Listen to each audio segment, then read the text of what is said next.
to you.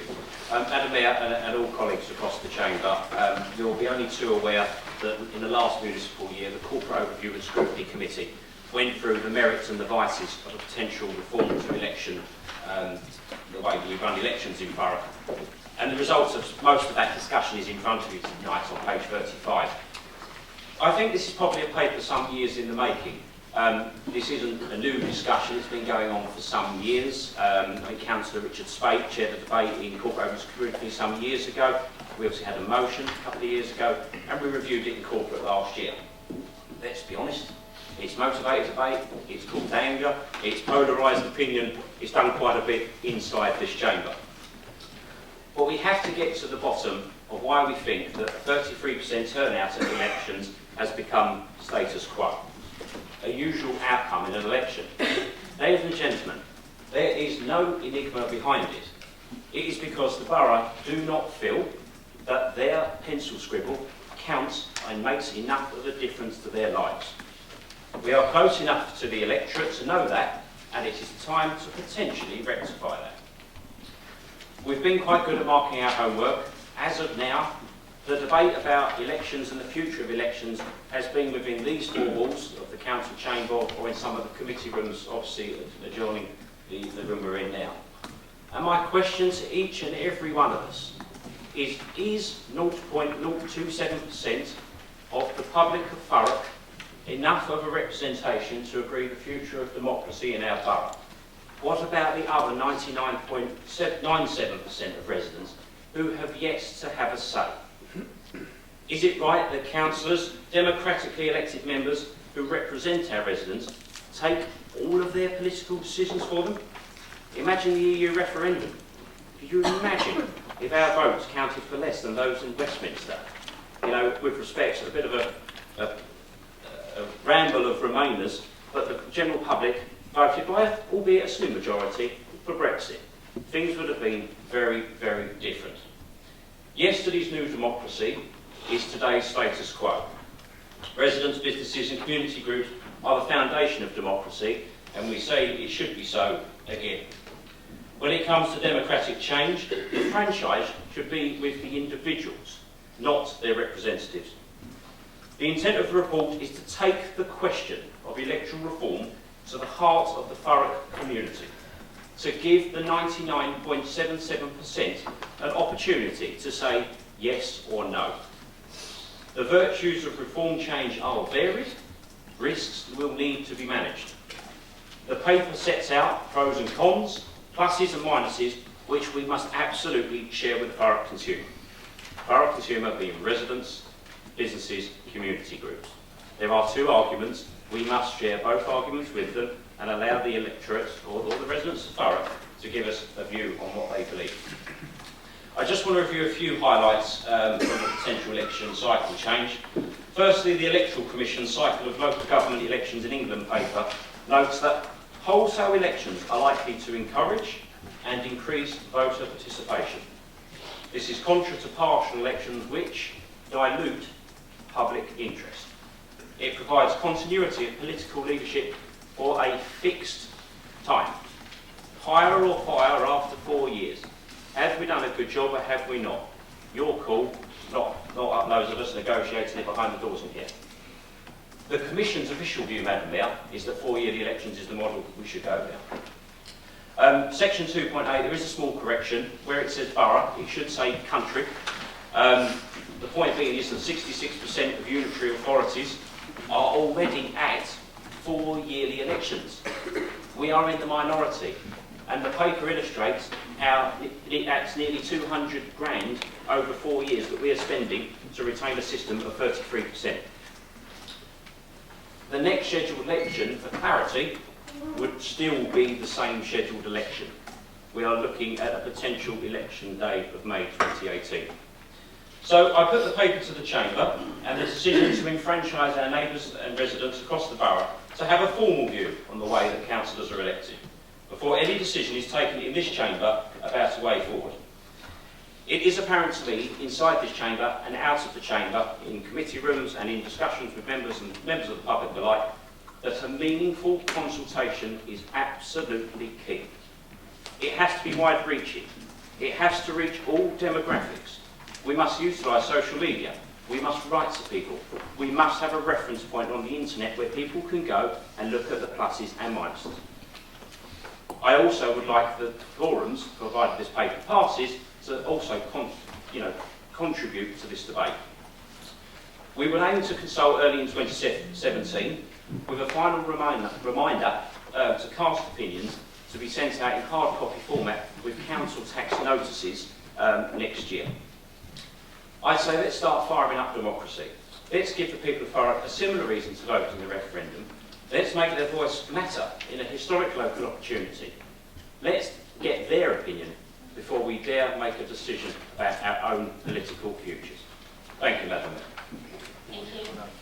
Would any member like to speak on this report? Councillor Duffy. It was very interesting hearing what Councillor Hebb said and the actual motion and report he's putting forward. He gave a passionate speech for winding referenda and how we should do that. That's not what he's asking for. He's asking for consultation. Consultations, many things haven't got the support. They generally don't engage people in the way many things have with local government. So I look forward to him next council meeting when I bring a motion on introducing winding referenda to support that. But we need to understand, people don't actually get excited about how people get elected. You go out on the doors and you speak to people. Never in my time has anyone gone, if we change the voting system, suddenly everyone's going to go out and vote. The only time they really engage with the voting system is when we gave people a referendum. But let's look at the idea that you suddenly change it to a 4-year term and you're going to get 75% turnout like a EU referendum. It doesn't happen. I've lived in an area of the country where you have all-out elections. You end up with poorer councillors because you select them all in one go. You end up with poorer quality of candidate, and many are paper candidates. We saw the Labour Party standing candidates that lived in Norfolk.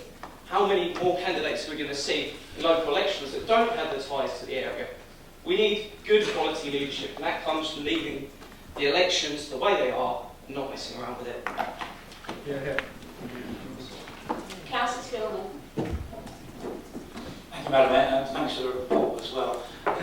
Just like Councillor Duffin, I've never heard this issue mentioned on any doorstep. I heard a knocked on, so there's no call for it. I'd like to know how much the consultation is going to cost. The other concern I have is that, there are many wards where we have paper candidates. I was lucky that no one decided to actually campaign against me when I was elected this May. But the thought of having 6 candidates not campaigning, it's just ridiculous. The other thing is, having one prospective councillor knock on a resident's door is bad enough for them, but I think having 3 from every party knock on the door is just pushing it a bit too far. The reason why I like this single the split as we have at the moment is there's a real connection, I think, between the candidate you elect. They can hold you to account, they remember who you voted for, and I think that would be diluted as well. So, if you can show me a better reason than you have, then I'd consider it. But at the moment, I don't see the point of a consultation, because having a look at the report and having listened to what you've said, I can't see any real benefit, to be honest. Councillor Gerard Rice. Thank you, Madam Mayor. Well, as a former member of the Essex County Council from 89 to 98, I had that 4-year term. And what happens? He will get elected when I was elected in 89. You have 4 years, 93. They go to sleep. And they do go to sleep. I watch it at the county. There's a total disconnect with the public. What you need is for members of the public to have an opportunity to vote year by year, with the exception of gap year, and hold councils to account. And they, the public, then have a chance to say, we're not happy with you, well, that's all right. If you do it every 4 years, you're stuck with what you've got. And I don't think that's a good system. I believe in open democracy. You put yourself up. If you're lucky enough, someone's comes along and votes for you and puts you in, you're in. But for every 4 years, I think it's a misnomer. I do not believe the county system of government needs to be fostered on this council. And that's in effect what you're going to do. And I think it's a retrograde step, and I will never change my mind, because having been at the county for 8 years, I actually saw exactly what does happen. And there's not one of you that have gone through that system. Thank you. Councillor Kent. But I've got no difficulty with going out to consultation, seeing what the views of the people that we represent are on an issue like this. But I have to say it's one of those issues that's been raised time and time again over the last 20 years, and nobody has yet, for me, made that clinching argument as to why we should change the way that we do things here. This evening we heard from Councillor Head that we need to increase turnout, and electing councillors every 4 years rather than 3 years out of 4 would increase turnout from 33%. I have to say there is absolutely no evidence of that happening whatsoever. If we look at Essex County Council, the last time they had their elections, or had elections, was May 2013. Of the 75 seats on Essex County Council, Clacton East, Drury, Brinton and Walton were the only 3 divisions where people were elected with a turnout of more than 33%. That is fewer divisions than wards that were elected here in Thurrock with more than 33% turnout this year. The second is, I genuinely believe that electing councillors every 4 years rather than 3 years out of 4 dilutes democracy. I think there should be an opportunity for the public to have their say on the performance of their local authority as often as is possible. And I think that in Thurrock, for most wards, that's 3 years out of 4, for 2-member wards, 2 years out of 4, that is a good thing. And I just have the feeling that the clinching argument in the mind of Councillor Hebb and others is the one that says it will save us money. Madam Mayor, I don't think we should be in the game of doing democracy on the cheap. I will support going to consultation, but I'm yet to hear that clinching argument why we should change. Thank you. Councillor Aker. Thank you very much, Madam Mayor. Just to echo the points that Councillor Kent made so very well. If you're talking about turnout, then put an argument about compulsory voting. There has not been, in the years where there are 4 yearly elections, massive voter turnouts in local elections. If you're looking at greater long-term planning by authorities and stable government, we'll look next door to Havering, where they're every 4 years, and it's a coalition. So it's a hung council, and people have an outcome that nobody voted for. Nobody decided when they were running for election for Havering Council to say they were going to coalition with another party because you want to be the sole governing party, but the people thought differently. And I think as well, we're looking at a report from 2004. Politics has changed in the United Kingdom since then. And rather than actually excluding barriers to entry into politics, we should make sure that there are more opportunities for people to get involved. I've said many times I believe in local referendums. I believe that people should go to the ballot box more. If people vote more, they will be engaged in the voting system. I mean, the surges of people who have registered for the EU referendum now know where their polling station is. They're engaged again in the political process. So rather than change the system and take away people's rights to vote more often, and I find it amazing that the Electoral Commission says an argument for whole council elections is that too frequent elections might dilute public interest to be a reason for the Electoral Commission's abolition. We should be looking at more ways for people to get into the political system. And I think that I would be voting against this recommendation because the consultation, as widespread as it is, to write to people and so on, which is welcome, would surely eat up most of the savings you claim to say it would create. So I'm for the status quo. I think we should have more opportunities for people to vote, and I think we'll have a stronger democracy because of it. Councillor Hamilton.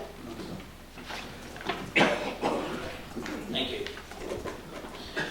I'll echo a little bit what Councillor Rice said. I have an ominous feeling that once a 4-year council is voted in, it will become settled, it become fixed, and people will become disinterested because they'll say, right, we've done our 4-year term, that's it. and I think we become more disenfranchised and more disconnected from the general public because of this. To comment on a few things that mentioned here, too frequent elections might dilute public interest. Well, you've only got to do it once a year, at most, at most. It happens once a year, 7 o'clock in the morning to 10 o'clock in the evening. That's when you've got to vote. You've got to put a cross on a piece of paper. It's not odd, it's not difficult, and people can do that. I think it encourages greater long-term planning by the authorities. Well, I mean, sometimes long-term planning in the sense of, right, it's pay the complaint, we're going to carry on without any change. I think the fact that we do have a new vote every year for different areas should be sufficient to say, well, hold on a minute, things change. Things are not continue as they are, and things need to be recognised as open to amendment. Thank you. Councillor Watkins. Thank you, Madam Mayor. Obviously, I will be supporting this motion because I think what people are forgetting is we're talking about going to consultation and actually speaking to our residents. Now, people are telling me that they don't knock on doors and they don't hear people say that, oh, it's not another election again, then obviously people aren't knocking on enough doors for elections. Yeah. At the end of the day, it's not right for us to talk about how we get elected. It's up to the residents to talk about how we get elected. It's their decisions, and that's why this should be going to consultation. There will be a debate if this passes through consultation. That's a later date where we can talk about four-year elections, third elections anyway. But all we're talking about is going to consultation and allowing the residents of our borough to decide how we get elected. I don't have a problem supporting the recommendation in the report. It's a recommendation that we received from an Overview and Scrutiny Committee, and also I really think that engaging with our residents, this is one of the things that we use to engage with our residents, one of many things. I don't know if they like doing them because we don't have a high respondence to these consultations, and I was just wanted to ask Councillor Hebb how many respondents he thought we need to make the consultation a valid sample for us to be properly informed when we talk about this again next time. Thank you, Madam Mayor. I'm in the unusual position of actually not agreeing entirely with the rest of my group. Well, at least we see things a little bit differently. I had previously voted against the idea of having 4 one-year elections.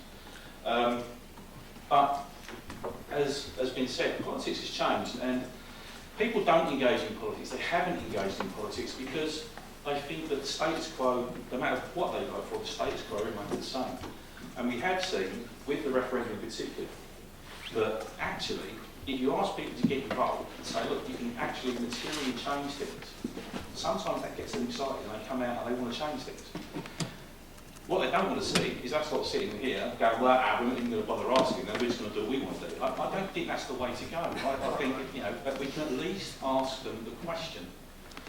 So, again, I don't think I'll vote for this policy here. I think the thing we should do, we should at least ask. People might come back and say, do you know what, we don't fancy it. In which case, job done. But they might be quite enthused by it, in which case we've got to at least debate it and give it the time of day. But I do agree with Councillor Holloway's last question, is that I think there should be a figure in mind that will be a representative sample. Because if we get the usual response from the good people of Thurrock, which will be a very small response to a survey, I don't think that will be enough. We need to set a figure, maybe 10-20% of a response to make it valid. This is about giving the people the say, not about what we think. And this is solely what this recommendation is for. I mean, we had Councillor Spillman say he moans that no one's knocking on the doors in Averley, and then moans that too many people will be knocking on the door. Well, I'm sure that most parties are quite organised and will just try and knock on the doors once rather than 3 times with different council candidates. Councillor Rice says that councillors are going to sleep for 4 years and residents won't be able to get rid of them.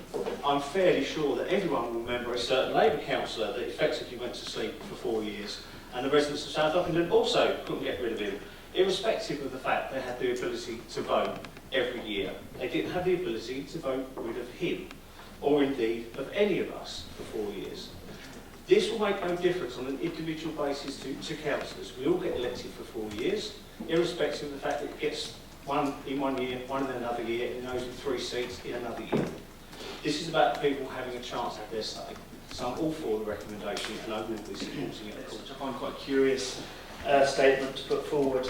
I note that Councillor Head notes that we are in the minority of councils. I think the same is probably true of the fact that we have things like weekly bin collections, and I do wonder what role giving residents a regular say on services has in keeping some of those types of services, and what the effect might be on things like litter and grass cutting in the future if we were to take away some of that say. Because I do think that moving to 4 years as opposed to once every year is not about doing more of what the people want, it's about doing more of what the politicians want to do instead. Having said that, while I'm personally not a fan of the proposal, I'm willing to take the argument on putting this to people to make a decision on how they are represented. I think Councillor maybe in his summing up could come back to me on 3 points that do make me nervous, but if he could give a satisfactory answer to them, I would be minded to support. So first of all, on the cost of the consultation and the limit on how much it will cost us to take this to the people. Secondly, the recommendation I set out is minded more towards moving to the 4-year cycle. I wonder if you can give us agreement that that will be worded in a neutral fashion rather than favouring one side or the other. And finally, I agree with the points made in terms of turnout, and I would suggest a turnout figure of around 33% if that is the average turnout for borough elections. Councillor Barbara Rice. Thank you, Madam Mayor. Well, I was erring on the side of supporting this paper until Councillor Watkins, in his argument for the paper, actually convinced me that I shouldn't vote for it. Because he said on all the doors that he knocks on, they say, what, another election? So is that the case then, Madam Mayor, that the only time that we knock on people's doors is another election? And does that then mean that councillors who only knock at that time will now be knocking every 4 years, so I won't be supporting the paper? At the moment, with the national situation as well, I think we have, and for the second time in 9 years, we have a Prime Minister who hasn't got a personal mandate from a general election. So to go locally to people and say we actually want you to have less of a say at a time like this, I think would be the wrong step. But like the rest of my colleagues here, I will be supporting the proposals because I do believe in going to consultation, and it'd be really interesting to see what feedback comes back from our residents, and we can have a debate on it then. My experience really of public consultations like this is that you don't really get too much feedback. I mean, for example, we look at the Frost Estate, when originally there was on about becoming a parish council, and loads of papers went out to inform them of what could be and always and the wherefores, and basically not too many much came back. I just feel that realistically this just makes it less engaging for the electorate, because yearly it keeps them engaged, they know where we are. And it goes on here that about a hung council, well, it could be a hung council if it's a 4-year election. It could be a 4-year election with new councillors, so they're inexperienced. So my idea is to leave it at the status quo at the moment, so I'm not even looking to put this out for public consultation, to be quite fair. Thank you. As addressed, we've got 3 member wards and we have 2 member wards. In 2018, when I fight my homestead seat, and people can judge the record that I have personally, and also the record of this Conservative administration, the people of Corrie and Fobbing will not vote. So they can judge myself, they can judge the administration, but the people of Corrie and Fobbing will be sat there and they'll have no input on the process whatsoever. So I might actually be tempted to agree with Councillor Duffin's argument if we had standardised wards. If all wards were the same size and had the same amount of councillors, then everyone would get a vote when we come around to the normal cycle of yearly elections. So in 2018, everyone would vote and judge the administration. We can't have that system at the moment because we have some 2-member wards and some 3-member wards, which means that if you're sat in a 2-member ward, your residents are disenfranchised 1 out of every 3 years because your neighbours, who might only live 500 yards away from you, are voting on who's running your council, and you are told you're not allowed to go to the polls. That is an issue that Council Head has looked into. It is not within our power to change. The Electoral Commission made it clear they don't believe that the variance in our wall sizes necessitates a boundary review, which is unfortunate because if it did, hopefully we'd become like Rochford, which has now got, I believe, all 3-member wards. So everyone's got precisely the same franchise. At the moment in Thurrock, people do not have the same franchise. Some people get more votes than others. That is fundamentally wrong. You should live in a democracy where some people get to vote more often than others. That is wrong entirely, and it's got to change. Councillor Head, could you answer the questions that were brought up in the debate, please? I will very much endeavour to answer the many questions which have come forward, Madam Mayor. It appears tonight there are two camps, Madam Mayor. The camp who are willing to listen to the Thurrock consumer, residents, businesses and community groups, and the camp who don't even want to give them a listen. I think that's a real shame, but we'll see how the vote goes on that one. So I'll go through some questions and some points that were raised, notably for Councillor Duffins and Spillman. I heard a lot of your opinions, but the point of the paper is I don't want your opinion, I want their opinion out on the shop floor. So contribute to it, contribute to the thingy, but I want to hear their views out there. But I'll obviously welcome you being part of that process. What else have we got? Councillor Rice, again I heard a lot about your opinion and about open democracy, but you'd like to constrict anybody having a view outside of here. So I'll classify you in a pigeonhole of 0.027%. Councillor Kent, thank you. Thank you for bringing some common sense into what I consider a common sense argument. You gave a view which was not at all a wholly endorsive approach to four-year elections, but you want to give the view out to members of the public, so thank you. Councillor Holloway, I've got a question. What is the threshold? No, seriously, and it's a good question. What is the threshold? 33%, 33%. We could do 33%, but I think we probably need to have a cross-party discussion on that. I think, if I'm bluntly honest, let's just speak operationally, not politically here. I think we need to get the feedback in, and we need to take a decision as three parties, and obviously the independent member yourself, Colin, and take a view on whether A, it's representative enough, B, whether it is decisive in its yes or no approach. I'll happily take feedback on that outside of this meeting. I think it would be wrong to set an arbitrary target, although 33% does resonate naturally within me, but I think that might be something that we might look to refer to corporate review and scrutiny, perhaps, to come up with a criteria of what good or bad looks like. I hope that answers you in as honest a way as I can answer you possibly, yeah? The wording, neutral, yes, again, perhaps corporate review and scrutiny could have a glance over what that wording looks like. Councillor Gerrits, know what your thought is on that. I'm more than happy with that. And in terms of the cost of the consultation, most of it obviously will be digitalised through the website and social media, etc. The hard copy, the reason I said about the council tax letter is because you're already paying postage for it. We'll be talking about a single letter to single households. That's 180,000 pieces of paper, though less than that as residents, so it'd be even less than that, to be honest with you, is it? 60,000 pieces of A4 paper. I don't think it will touch the sides of the 200k saving over 4 years. It's my personal view, but we'll obviously keep that in check. Okay, Madam Mayor, so I'll propose the paper. I suppose we'll go to a vote. I hope I've answered everything. If I haven't answered anything, just say. No? Okay, thank you. With page 35, the recommendation. Can I have all those in favour of the recommendation, please raise your hands.